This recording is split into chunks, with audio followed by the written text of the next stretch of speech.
Hello students, in last class we are discuss some concentration terms and today we are discuss three topics: mole fraction, molarity and molality.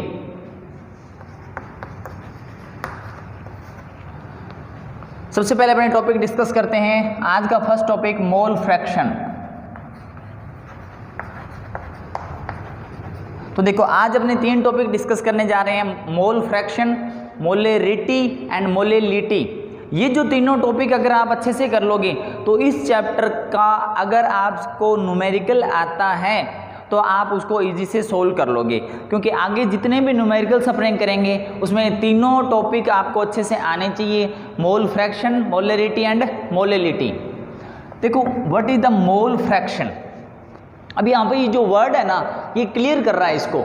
Mole fraction क्या होता है? जो मोल और fraction मतलब दो चीज़ों से मिलकर बनाई है, एक तो मोल एंड फ्रैक्शन। फ्रैक्शन ये होता है क्या, अगर कोई भी अपने किसी मैथमेटिक्स में की बात करें टॉपिक की, तो फ्रैक्शन को अपने शो करते हैं ऐसे, मतलब ये एक टाइप का कोई रेशियो है, ये एक टाइप का क्या है, रेशियो है। और ये रेशियो कैसे होता है, किस किस के बीच में होता है वो देखते हैं अपने।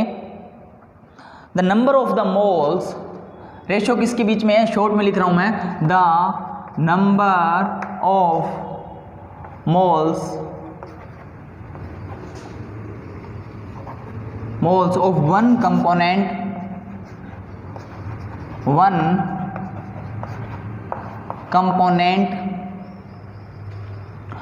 component to the total number of moles, to the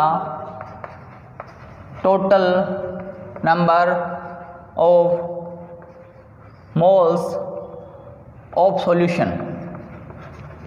मतलब ये है कि कोई भी सॉल्यूशन है उसके अंदर 2, 3, 4, 5 कितने भी टाइप के कंपोनेंट हैं प्रेजेंट हैं, तो अगर अपने को किसी भी एक कंपोनेंट का मोल फ्रैक्शन कैलकुलेट करना है तो अपने क्या करेंगे, ये दो टाइप, एक रेशियो है और किस किस का रेशियो, जिस कंपोनेंट का अपनों ने कैलकुलेट करना है और टोटल सॉल्यूशन के अंदर जितने मोल्स हैं, तो इसको x से रिप्रेजेंट करते हैं। किससे रिप्रेजेंट करते हैं, x से।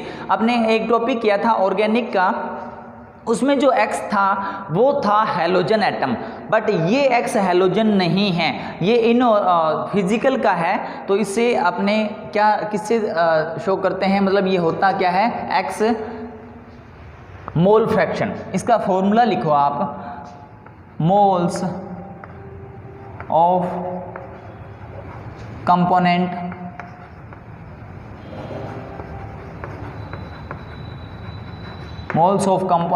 Upon total moles of solution, total moles of solution.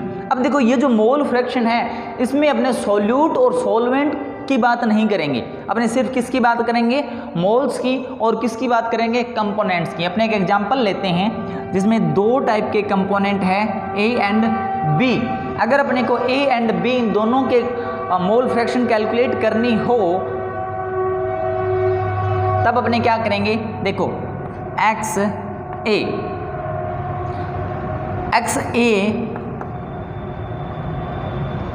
क्या है, मोल्स ऑफ द कंपोनेंट। कौन सा कंपोनेंट, A, तो मोल्स को अपने N से रिप्रेजेंट करते हैं, और कौन सा कंपोनेंट है, A, अपॉन में टोटल मोल्स अपने पास कितने कंपोनेंट हैं, A एंड B, तो मतलब सॉल्यूशन किस किस से मिलकर बना हुआ है, A एंड B से, तो इसके मोल्स क्या हो जाएंगे, Na प्लस NB। ये तो हो गया टोटल सॉल्यूशन के मोल्स, और ये मोल्स किसके हैं, ये मोल्स हैं सिर्फ किसके, एक टाइप के कंपोनेंट के A के।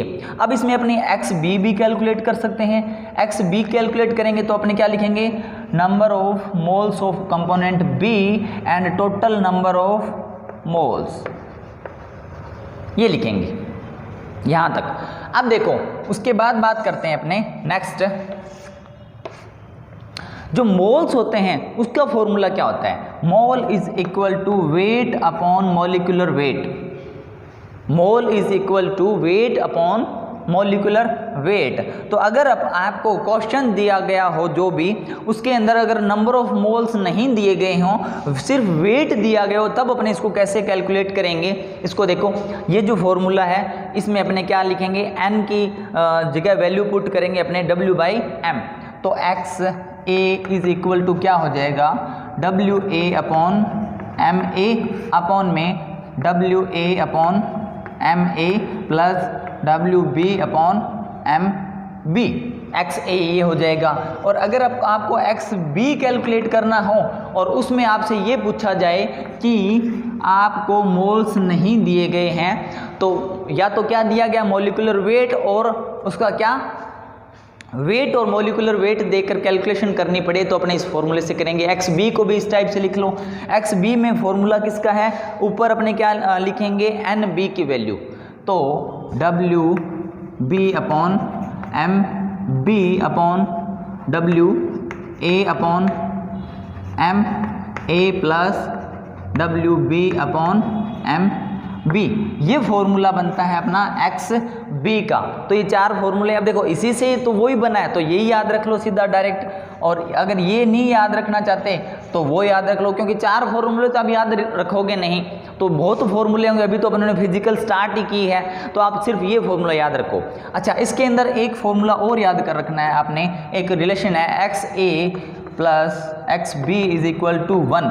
ये अपने आगे नेक्स्ट के टॉपिक में काम आने वाला है। तो देखो यहाँ पर ये क्या है, इसको रट लो, अच्छी बात है। अगर नहीं रटना चाहते तो ये यहाँ से बना है, देखो NA अपॉन में NA प्लस NB प्लस, यहाँ पे वैल्यू लिख रहा हूँ मैं XA की, और ये वैल्यू किसकी, XB की, NB upon NA plus NB। इसको जब सोल्व करोगे तो ऐसे होता है क्या, NA plus NB plus NA, तो ये वैल्यू कितनी आ जाएगी, 1।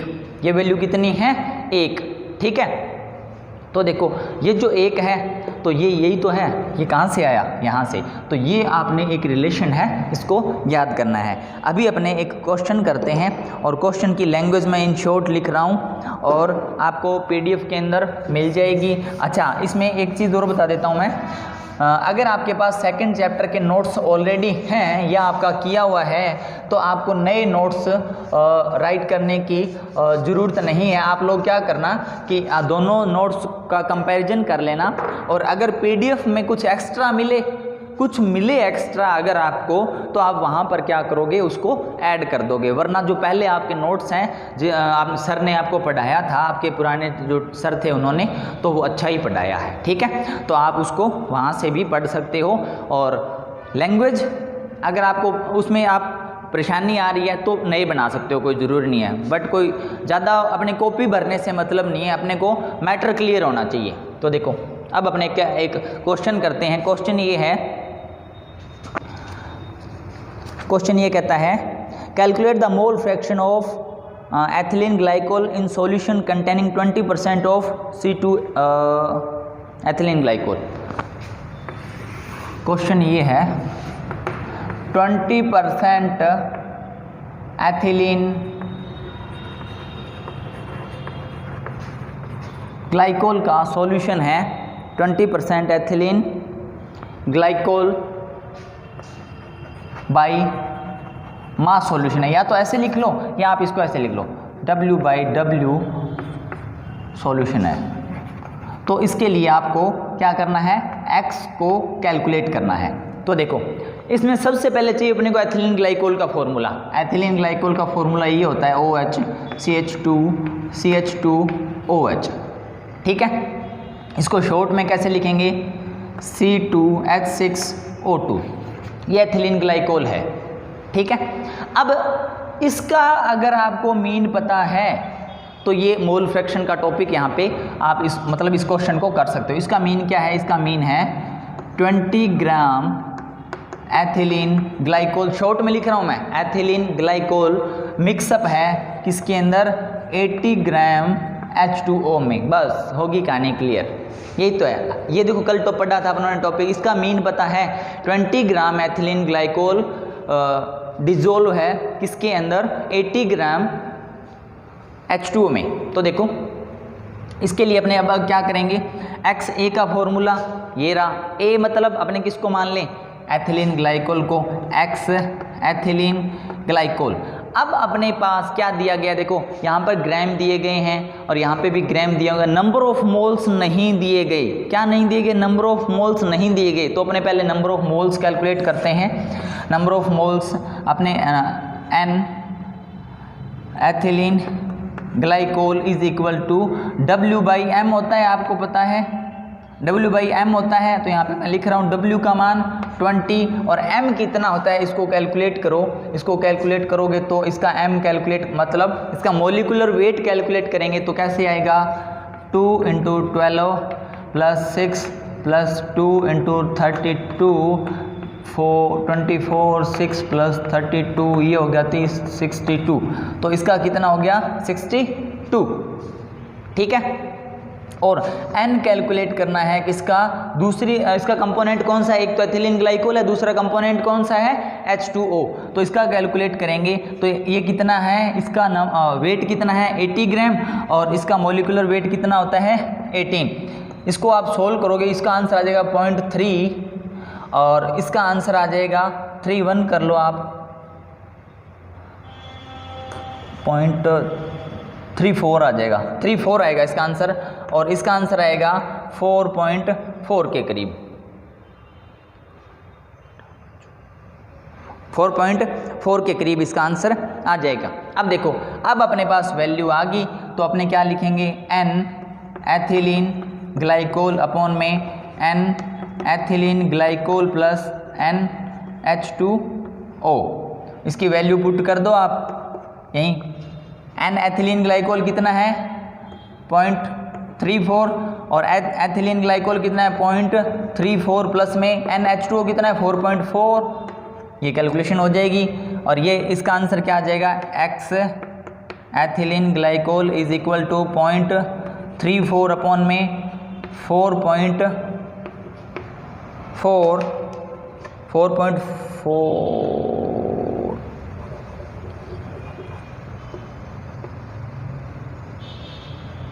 4 और सॉरी ये आ जाएगा 4 और 3 74 ये आ जाएगा। इसको कैलकुलेट जब आप करोगे तो इसका जो आंसर आएगा और वो आंसर क्या होगा, वो आंसर होगा 0.06।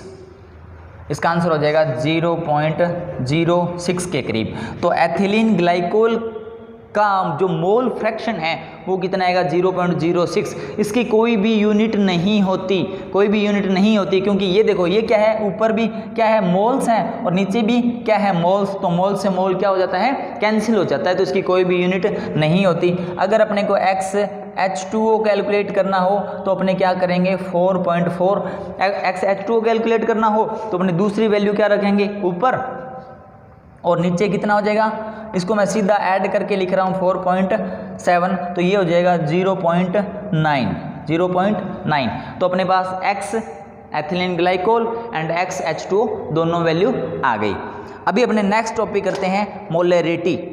बहुत इंपॉर्टेंट टॉपिक है, बहुत ही इंपॉर्टेंट है, आप अच्छे से समझना और इस टॉपिक से अपने आगे के न्यूमेरिकल्स सोल्व होंगे, ध्यान रखना। अभी दो टॉपिक करेंगे अपने आज, मोलैरिटी एंड मोलैलिटी।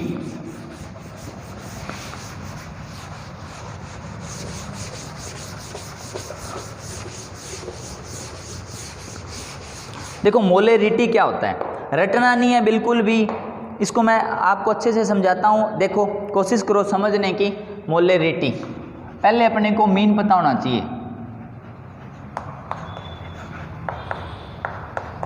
सबसे पहले मैं बताता हूँ, इसको बड़े M से शो करते हैं। किससे शो करते हैं, बड़े M से, मतलब कैपिटल M से शो करते हैं इसको। अब मोलैरिटी जो है वो है क्या, मोलैरिटी है the number of moles of solute dissolve in 1 liter solution। क्या बोला मैंने, number of moles of solute dissolve in 1 liter solution। 1 litre solution. ये इसकी डेफिनेशन है मोलेरिटी। अब अगर डेफिनेशन से क्लियर नहीं हुआ तो मैं आपको एग्जांपल बता रहा हूँ। इसका मतलब क्या होता है कि कोई भी जो सोल्यूट है उसके कितने मोल्स 1 लीटर के अंदर डिसोल्व किए गए हैं वो उसकी मोलेरिटी होती है। मतलब अपने जैसे एग्जांपल बताता हूँ मैं, 4m NaCl सॉल्यूशन। अगर आपको ये दिया जाए कि 4m NaCl सॉल्यूशन, अब इसका मीन पता होना चाहिए। अगर आपको इसका मीन पता है तब आप क्या करोगे, मोलेरिटी जो है वो थोड़ा क्लियर और हो जाएगा, इजी हो जाएगा। इसका मीन है कि 4 मोल्स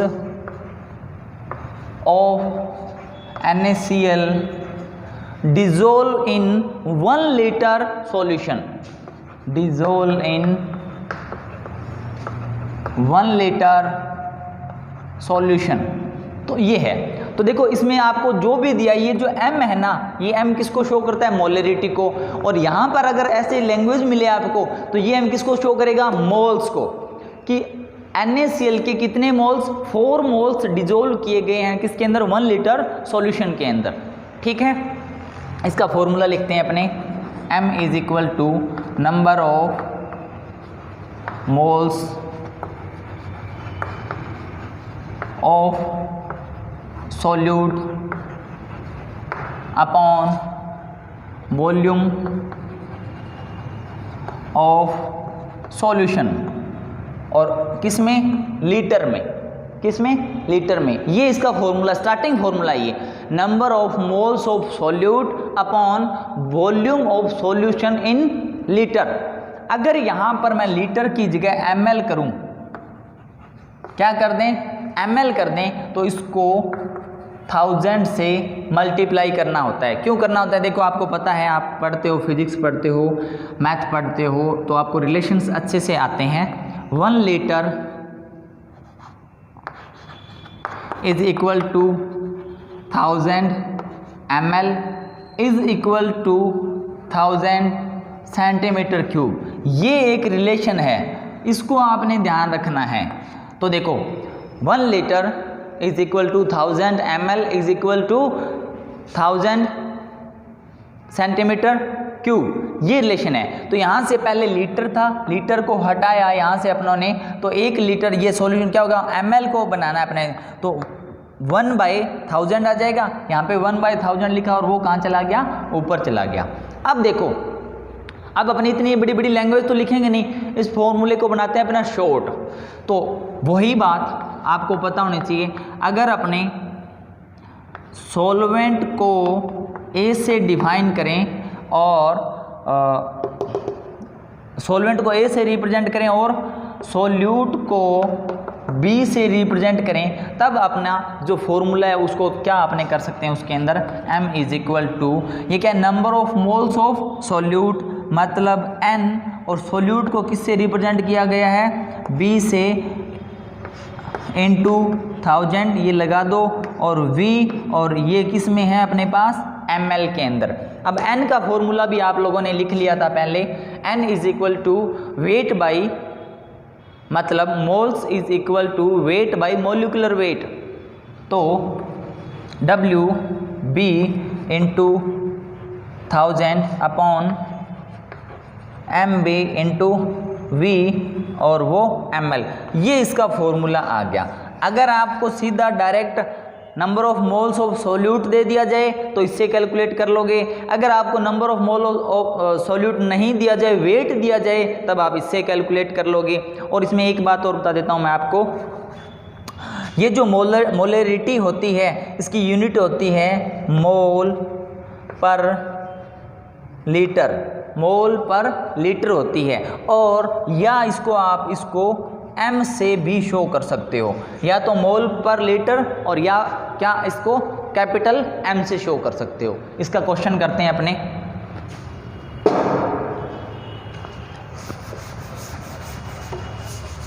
देखो क्वेश्चन देखो इसका, शॉर्ट में लिखूंगा मैं। क्वेश्चन है कैलकुलेट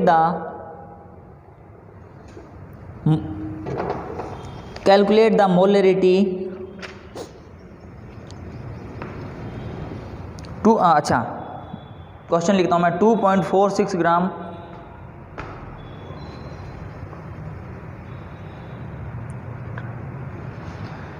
क्वेश्चन है 2.46 ग्राम NaOH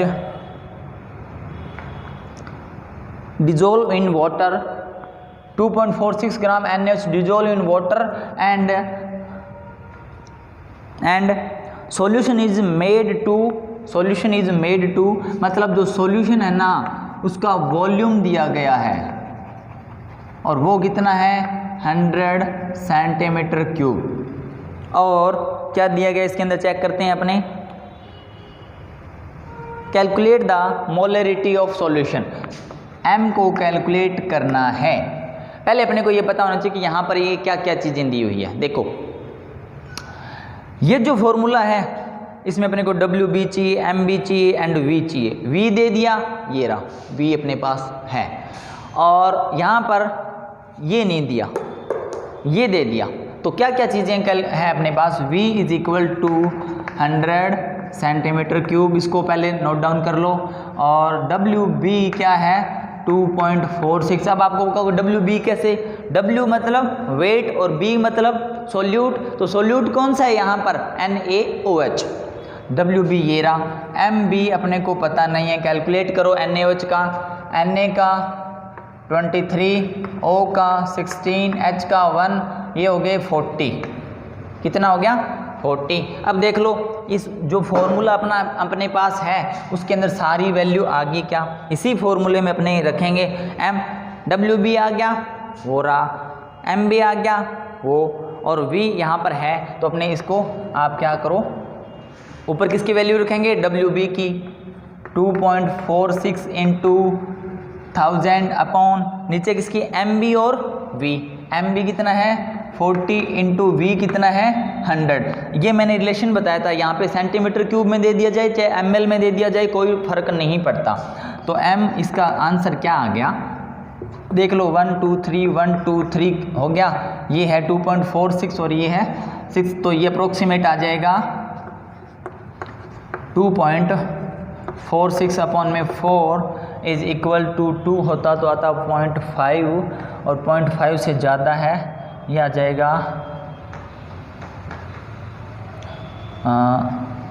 0.56 के करीब। और ये इसको आप m से रिप्रेजेंट कर सकते हो। यूनिट क्या, या तो मोल पर लीटर लिखो या क्या लिखोगे, सीधा डायरेक्ट कैपिटल M। तो सिंपल सा क्वेश्चन था ये, यहाँ पर अपने क्वेश्चन हो गया। अब मैं आपको एक ऐसा बहुत अच्छा क्वेश्चन बताता हूँ जो कि आपके कंपटीशन लेवल का भी क्वेश्चन है और आपके बोर्ड में आने के भी उसके चांसेस हैं। बहुत अच्छा क्वेश्चन है, देखो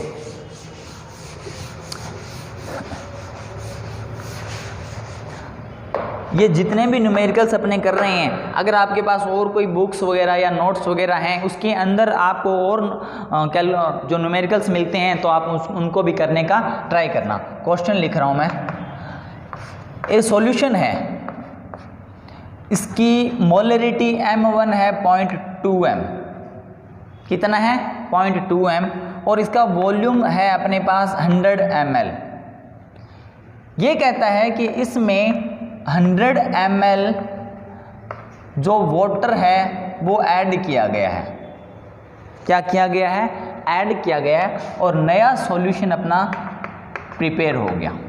तो इसकी मोलरिटी M2 कितनी होगी अपने को पता नहीं, और V2 कितना हो गया, पहले कितना था 100 ml, अब पहले कितना था इसका वॉल्यूम 100 ml, और 100 ml और वाटर मिला दिया इसमें अपनों ने, तो इसका वॉल्यूम कितना हो गया 200 ml।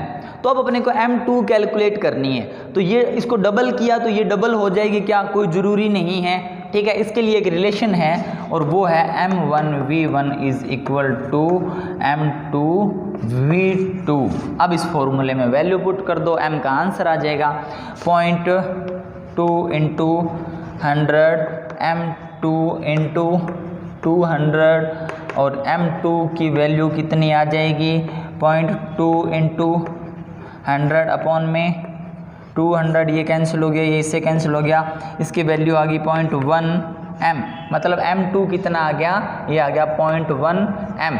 तो देखो पहले सॉल्यूशन था अपने पास, उसमें कुछ वाटर और ऐड किया तो उसकी मोलरिटी क्या होगी, डिक्रीज होगी, ये ध्यान रखना। ये बहुत अच्छा क्वेश्चन है, वेरी वेरी इंपॉर्टेंट क्वेश्चन, और आपको या तो बोर्ड में मिलेगा, और अगर आप बोर्ड में नहीं मिलेगा, इन फ्यूचर आप कोई नीट और IIT की प्रिपरेशन करते हो, कुछ JEE के एग्ज़ाम दोगे तो वहाँ पर आपको ऐसे क्वेश्चन करने होंगे।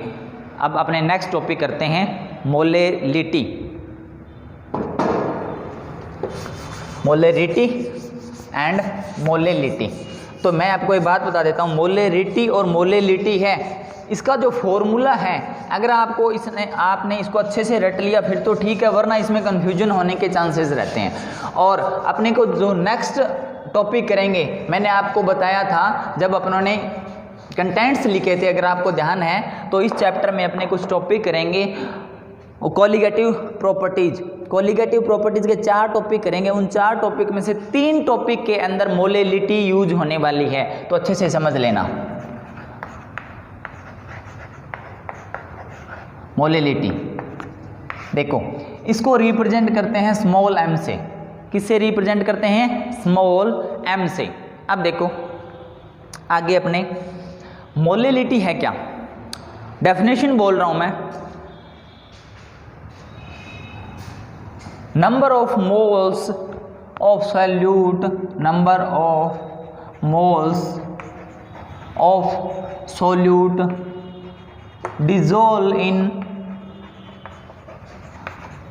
dissolve in 1 kilogram 1 kg solvent. तो देखो फर्क क्या आया पहले, और जो मोलेरिटी और मोलेलिटी में डिफरेंस क्या आया, वहां पर अपनों ने यूज किया था क्या यूज किया था, सॉल्यूशन। और 1 kg की जगह क्या था, 1 kg की जगह क्या था, वहां पर था 1 लीटर सॉल्यूशन, और ये क्या है 1 kg सॉल्वेंट। बस इतना सा डिफरेंस है, बाकी सारा कुछ सेम का सेम चलेगा। छोटे m का अपने क्या लिख लेते हैं, फॉर्मूला लिखते हैं। फॉर्मूला क्या है, number of moles of solute upon, अब यहाँ पर 1 kg आ गया सॉल्वेंट, तो जहाँ पर 1 kg आता है तो वो वॉल्यूम नहीं होता, वो क्या होता है, मास होता है। तो ये क्या है, mass of solvent, mass of solvent. अब वापस वही, अगर इसमें किस में लिया है, ये kg के अंदर।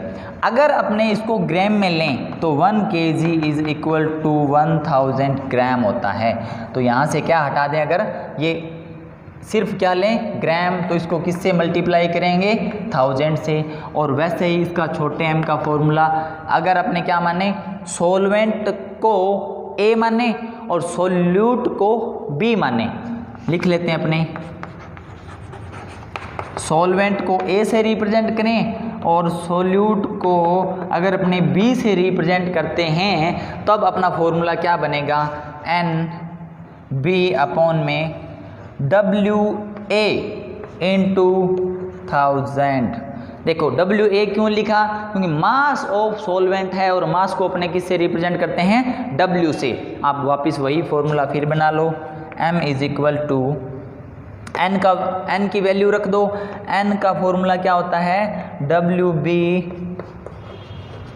ये पूरा फॉर्मूला लिख रहा हूं मैं, MB इंटू WA। ठीक है, तो ये जो फॉर्मूला है ये किसका है, NB का, और WA पहले से है, और ये किसके अंदर है, आपको मिलेगा ये ग्राम के अंदर। तो ये अपना एक फॉर्मूला हो गया, या तो ये और या ये। अगर क्वेश्चन के अंदर क्या दिया जाए, नंबर ऑफ मोल्स, वापस वही बातें रिपीट करेंगे अपने, अगर नंबर ऑफ मोल्स ये दिया जाए तो अपने ये फॉर्मूला यूज करेंगे, और अगर वेट ऑफ सॉल्वेंट दिया जाए, सॉरी वेट ऑफ सॉल्यूट दिया जाए, तब अपने ये फॉर्मूला यूज करेंगे। अब अपने एक क्वेश्चन करते हैं, देखो क्वेश्चन क्या है, मोलेलिटी का क्वेश्चन करते हैं अपने। कल molality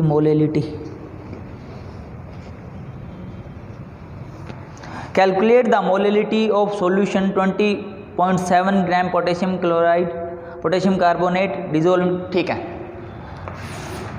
20.7 gram K2CO3 potassium carbonate dissolve in 500 ml solution. तो छोटा m स्मॉल m कैलकुलेट करना है, क्वेश्चन ये है। क्या क्वेश्चन है? 20.7 ग्राम पोटेशियम कार्बोनेट सॉल्यूशन है और वो 500 ml सॉल्यूशन के अंदर क्या है? डिजोल्व है। m कैलकुलेट करना है। यहाँ पर अपने को क्या क्या चाहिए? क्वेश्चन के अंदर जो दिया हुआ है उसकी वैल्यू लिख लो पहले। क्वेश्चन में अपने को WB दिया हुआ है। WB क्या है? वेट ऑफ सॉल्यूट कितना है? 20.7 और MB है क्या? नहीं है, अपने कैलकुलेट करेंगे। और WA भी है क्या? WA है नहीं है। अगर WA नहीं है तो इसमें आपको डेंसिटी दी होनी चाहिए और डेंसिटी दी हुई है। इसकी डेंसिटी लिखना भूल गए अपने। डेंसिटी है 1 ग्राम पर ml। डेंसिटी कितनी है? 1 ग्राम पर ml दी हुई है। तो इसको कैलकुलेट करो। डेंसिटी लिख लेते हैं D 1 ग्राम पर ml। अब देखो यहाँ पर V दिया हुआ है कितना? 500 ml। अपने को निकालना क्या है? अपने को निकालना है WA। WA कैसे निकालेंगे? WA निकालना है, अपने पास दिया हुआ नहीं है, पहले कैलकुलेट करेंगे अपने। तो वॉल्यूम दिया हुआ है, डेंसिटी दी हुई है, WA कैलकुलेट करेंगे तो अपना क्या हो जाएगा? Density into volume. Mass is equal to density into volume. तो डेंसिटी कितनी है? 1, वॉल्यूम कितना है? 500। ये आ गया 500 ग्राम। ठीक है, तो देखो WA आ गया, WB आ गया, WA और WB आ गया, MB रह गया, MB बच गया। ये क्या है? K2Cr2O3। इसको कैलकुलेट करते हैं अपने। 2 इंटू पोटेशियम का मोलिकुलर वेट कितना होता है? ये होता है 39, प्लस कार्बन का 12 प्लस 3 इंटू 16, ये कितना हो गया? 78 प्लस 12 प्लस 48 और ये हो गया 138। तो MB कितना आ गया? 138। अब देखो फॉर्मूले के अंदर वैल्यू पुट कर दो, आंसर आ जाएगा। अब कुछ नहीं बचा, अब तो आपको सिर्फ कैलकुलेशन करना है। इस फॉर्मूले में वैल्यू पुट करो। M इज इक्वल टू क्या लिखो? WB की वैल्यू, WB कितना है? 20.7 इंटू 1000 अपॉन MB कितना है? MB अभी कैलकुलेट किया 138 इंटू WA, ये भी कैलकुलेट करके अपनों ने निकाला था, कितना है? 500। कैंसिल हो जाएगा 2 से, ये हो जाएगा 40 69 से, तो ये आ गया 20.7 अपॉन 69। ये हटाओ, ये आ जाएगा और इसका आंसर आ जाएगा अप्रोक्सीमेट आपको मिलेगा 0.313 और क्या लिखोगे? Small m। ये अपना आ गया आंसर। ठीक है, अभी आज अपने क्लास यहीं पे कंप्लीट करते हैं। नेक्स्ट क्लास के अंदर अपने ये जो 3 टॉपिक आज स्टडी किए हैं, मोलेरिटी, मोलिलिटी एंड मोल फ्रैक्शन, उसके कुछ न्यूमेरिकल्स अपने और सोल्व करेंगे। ठीक है, थैंक यू।